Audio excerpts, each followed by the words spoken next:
It's 9 o'clock in the morning. Let's do my homework. That's due at 2 o'clock. I have been tasked to do a self-portrait still life drawing. So let's find 5 things that represent me. Right off the bat, I have this New Orleans mug. It represents the time that I went to New Orleans with my family. It has a bunch of paintbrushes that represents me as an artist. So I have this chicken. It's one of my dog's favorite toys. My Bible. My faith is very important to me. Phone. Content creator. It's a big part of who I am.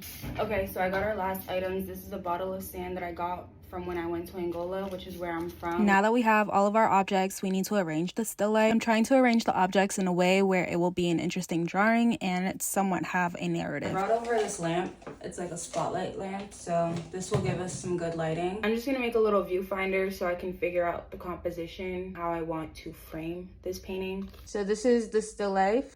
And figure out what do we want to include in the scene. Now that I have my object set up and I figured out what my composition is going to look like, I'm going to use my viewfinder and start sketching in the drawing. So after 45 minutes of work, this is all I have done.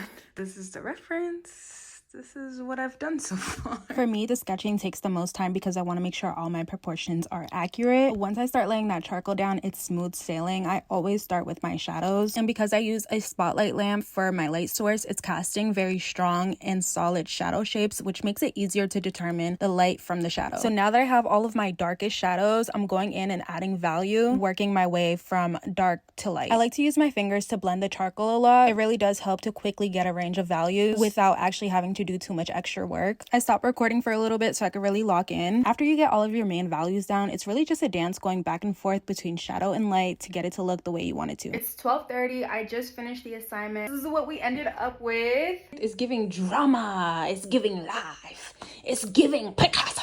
This was the still life. This is the final drawing. I feel like I low-key ate that shit real bad. And then we have to go outside to spray it because it is toxic chemicals. Have you guys watched that lady? I love her. This is the workable fixative. It pretty much just locks the charcoal in so it doesn't move.